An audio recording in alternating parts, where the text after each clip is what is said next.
Hello everyone, क्या आप UPSC की तैयारी करना चाहते हैं? तो आज का वीडियो आपके लिए बहुत इंपॉर्टेंट होगा। चाहे अभी आप किसी भी क्लास में हो, कई लोग होंगे जो अभी 11th में होंगे, 12th में होंगे, या फिर ग्रेजुएशन फर्स्ट ईयर में होंगे, सेकेंड ईयर में होंगे, थर्ड ईयर में होंगे, फोर्थ ईयर में होंगे, किसी भी ईयर में हैं, तो आज का वीडियो आपके लिए बहुत इंपॉर्टेंट है। इस वीडियो में हम बात करेंगे 12th के बाद यूपीएससी की तैयारी कैसे करें, क्या कुछ स्ट्रैटेजी होनी चाहिए, और दूसरी बात एग्जामिनेशन का पैटर्न क्या है, क्या पढ़ना होता है, कितने पेपर होते हैं, इस तरह के बहुत सारे सवाल आपके आते होंगे। तो आज के इस वीडियो में आपके एक एक सवाल का जवाब मिलने वाला है, तो वीडियो को पूरी ध्यान से देखिएगा, ठीक है। देखो, हम बहुत बेसिक से स्टार्ट करते हैं। सबसे पहले समझते हैं कि आखिर यूपीएससी क्या होता है। यूपीएससी का फुल फॉर्म क्या होता है? यूपीएससी का फुल फॉर्म होता है यूनियन पब्लिक सर्विस कमीशन। देखो, अगर हम यूपीएससी नाम से बोले ना, तो यूपीएससी नाम से कोई एग्जाम नहीं होता, ठीक है। ये एक संस्थान है जो कि एग्जामिनेशन कंडक्ट करवाते हैं। सीएसई मतलब सिविल सर्विसेज एग्जामिनेशन कंडक्ट करवाती है। जैसे यूपीएससी के द्वारा और भी कई सारे एग्जामिनेशन होते हैं। एनडीए का होता है, यूपीएससी के जो सीएसई है वो होता है, और भी कई सारे एग्जामिनेशन जैसे आईईएस इंडियन इंजीनियरिंग सर्विसेज, उसके अलावा और भी कई तरह के जो एग्जामिनेशन है वो यूपीएससी के द्वारा कंडक्ट किया जाता है। इस वीडियो में हम बात करेंगे सिविल सर्विसेज एग्जामिनेशन, जिसे आप इंडिया के सबसे प्रतिष्ठित एग्जामिनेशन में से एक मान सकते हैं, जिसके through IAS, IPS, IFS, IRS, इस तरह के कई सारे जो पोस्ट होते हैं, इन सभी पोस्ट पे सिलेक्शन होता है। सारे बड़े पोस्ट, सारे ए लेवल की जो ए ग्रेड के पोस्ट होते हैं, उसमें सिलेक्शन होता है इसके थ्रू। और सबसे बड़ी बात कि हर साल सिर्फ और सिर्फ 700 से लेकर के 1000 के आसपास सीटें होती है, ठीक है। आप इतना मानकर चलना कि 700 से 1000 सीट, जिसमें सभी आईएएस के लिए नहीं होता, सभी आईपीएस के लिए नहीं होता, हर पोस्ट पे डिवाइडेड होता है कुछ कुछ सीट। जैसे मान के चलो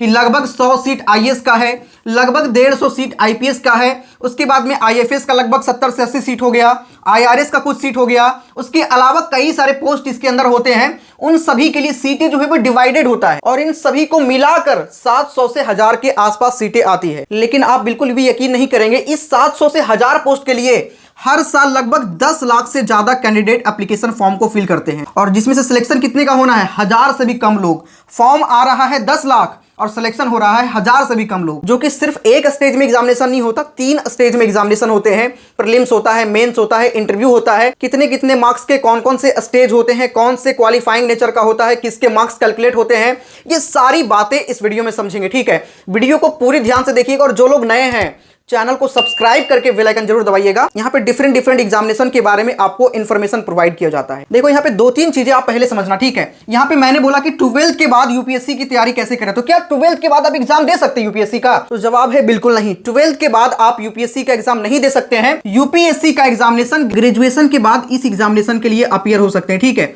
देखो, बहुत सारे लोग अपीयरिंग होंगे, लास्ट ईयर में होंगे, 4th ईयर में, तो आप अपीयर हो सकते हो। जैसे आपका 4th ईयर अभी है, तो अभी तो आप अपीयर हो जाओगे, और जब आप मेंस दे लोगे, इंटरव्यू के टाइम पे आपके पास सर्टिफिकेट होना चाहिए, ठीक है। तो भाई, इसके एग्जामिनेशन में लगभग 1 साल का पूरा प्रोसेस होता है, लगभग 10 से 12 महीने का। तो उस 10 से 12 महीने के पूरे प्रोसेस में तब तक आपके पास फाइनल जो ग्रेजुएशन का मार्कशीट है वो आ जाएगा, आराम से मिल जाएगा, क्योंकि आपके पास टाइम अभी 1 साल का है ना। तो इसी वजह से जो अपीयरिंग वाले लोग हैं, जो 4th ईयर में हैं, वो भी इस एग्जामिनेशन के लिए अपीयर हो सकते हैं। और मिनिमम एज लिमिट एक होता है, तो मिनिमम 21 ईयर्स, ठीक है।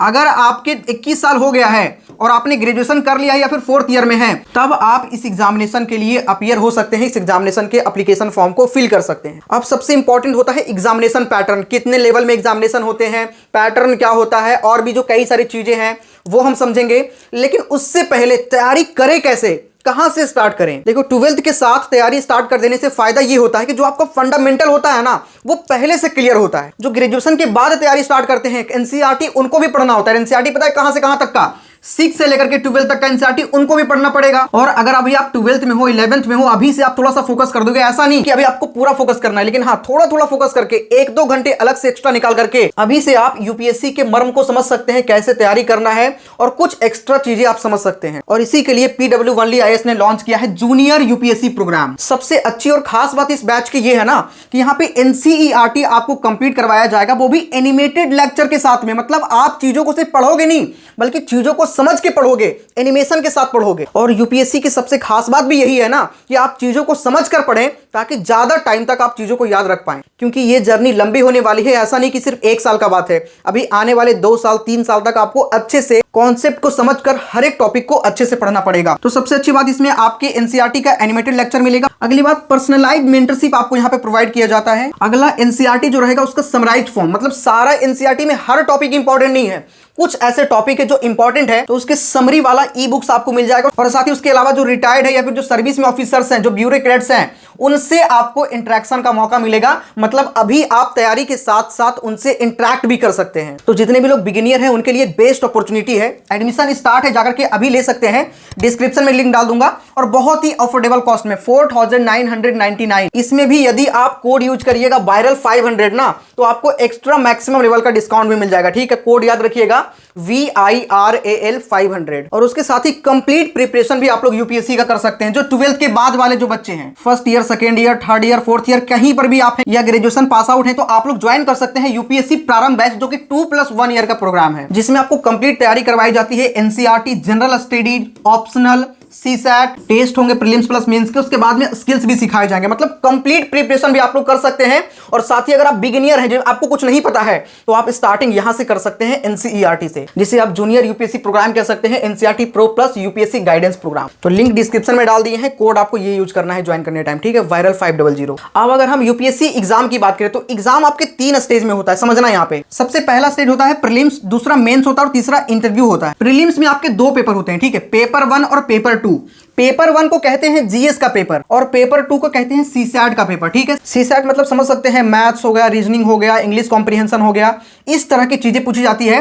टोटल 80 क्वेश्चन यहां पे पूछा जाता है और जिसके लिए 200 मार्क्स रखा गया है। मतलब पर क्वेश्चन 2.5 मार्क्स का एक क्वेश्चन होता है। ठीक है, और 2 घंटे का एग्जामिनेशन होता है। लेकिन ये पेपर सिर्फ और सिर्फ क्वालिफाइंग होता है, इसमें आपको 33% मार्क्स लेकर के आने पड़ते हैं, सिर्फ क्वालिफाइंग नेचर का होता है। जबकि पेपर 1 की बात करें, जो जनरल स्टडी का पेपर होता है, इसमें टोटल 100 क्वेश्चन होते हैं और 200 मार्क्स के एग्जामिनेशन होते हैं। मतलब पर क्वेश्चन 2 मार्क्स का होता है। और ये पेपर डिसाइड करता है कि आप नेक्स्ट स्टेज में जाओगे कि नहीं जाओगे। कौन सा पेपर? पेपर 1। पेपर 2 सिर्फ क्वालिफाई कर जाओ, सीसैट वाला पेपर सिर्फ क्वालिफाई कर जाओ। लेकिन पेपर 1 जो होता है, इसमें जितने अच्छे मार्क्स होंगे वही डिसाइड करेंगे कि आप मेंस के लिए बैठ रहे हो कि नहीं बैठ रहे हो। और मैं आपको बताऊं, 10 लाख बच्चा फॉर्म तो फिल करता है, इसमें से 5 लाख के आसपास बच्चा एग्जामिनेशन ही नहीं देता। रीजन क्या होता है कि आपका अटेम्प्ट तभी काउंट होगा जब आप एग्जाम में बैठोगे। तो जो ओबीसी वाला कैंडिडेट है, ईडब्ल्यूएस वाला कैंडिडेट है, एससी एसटी वाला कैंडिडेट है, इनके पास लिमिटेड होता है कि आप ये 5 अटेम्प्ट भी दे पाओगे, ये आप 7 ही अटेम्प्ट दे पाओगे, इस तरीके से लिमिटेशन लगा होता है। ठीक है, तो अगर प्रीलिम्स में बैठ गए, एग्जाम निकले ना निकले, आपका अटेम्प्ट काउंट हो जाएगा। अगर प्रीलिम्स में नहीं बैठोगे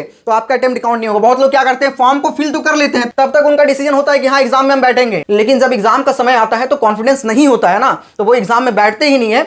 इस वजह से लगभग 5 लाख के आसपास बच्चा एग्जाम में बैठेगा। और सबसे शॉकिंग बात मैं आपको बताऊं कि सिर्फ और सिर्फ 10,000 के आसपास कैंडिडेट ही मेंस देते हैं। ठीक है, मतलब 5 लाख में से 4,90,000 पहले ही छट जाते हैं। सिर्फ 10,000 के आसपास मेंस के एग्जामिनेशन में अपीयर होते हैं, क्योंकि भाई मेंस का जो एग्जामिनेशन होता है पूरी तरीके से डिस्क्रिप्टिव पेपर होता है, लिखने वाला पेपर होता है। ये क्या होता है, एमसीक्यू टाइप का होता है। प्रीलिम्स एमसीक्यू टाइप का होता है, लेकिन जैसे ही आप मेंस में जाओगे हर एक पेपर को आपको अच्छे से लिखना पड़ेगा। तो अब तक प्रीलिम्स के बारे में आपने समझ लिया है, अब हम मेंस पे चलते हैं। देखो, प्रीलिम्स के एग्जामिनेशन सिर्फ इसलिए होता है कि आप मेंस के एग्जामिनेशन में बैठ पाओ, उसका नंबर कहीं काउंट नहीं होता। लेकिन मेंस का और इंटरव्यू का दोनों का नंबर मिला करके डिसाइड होता है कि आपको कौन सा पोस्ट मिलेगा, आईएएस मिलेगा, आईपीएस मिलेगा, आईआरएस मिलेगा, आईएफएस मिलेगा, या कौन सा पोस्ट मिलेगा, या फिर आपको पोस्ट नहीं मिलेगा। ये सब कुछ मेंस और इंटरव्यू के मार्क्स पे ही डिसाइड किया जाता है। देखो, मेंस टोटल होता है 1750 नंबर का और इंटरव्यू होता है 275 नंबर का। ठीक है, टोटल 2025 नंबर होता है। टोटल 2025 नंबर में से जितना मार्क्स आप लेकर के आओगे, लगभग आप मानकर चलो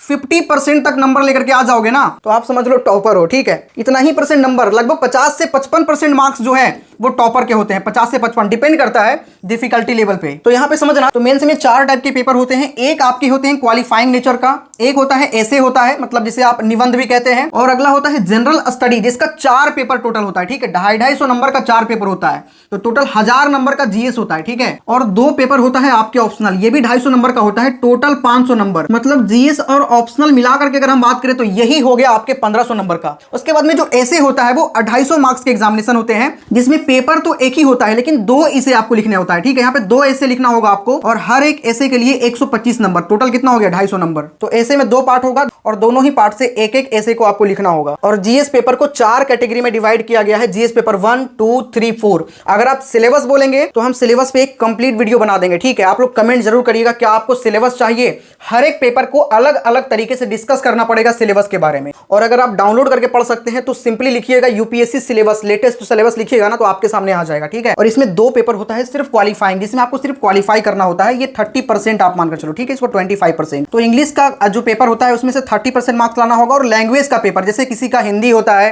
किसी का अपने जो रीजन का लैंग्वेज है जिसको आप जानते हो, बंगाली वाला के लिए बंगाली होगा, हर एक लोगों के लिए अलग अलग हो सकता है। तो इसमें आपको 25% मार्क्स लेकर के आने पड़ेंगे।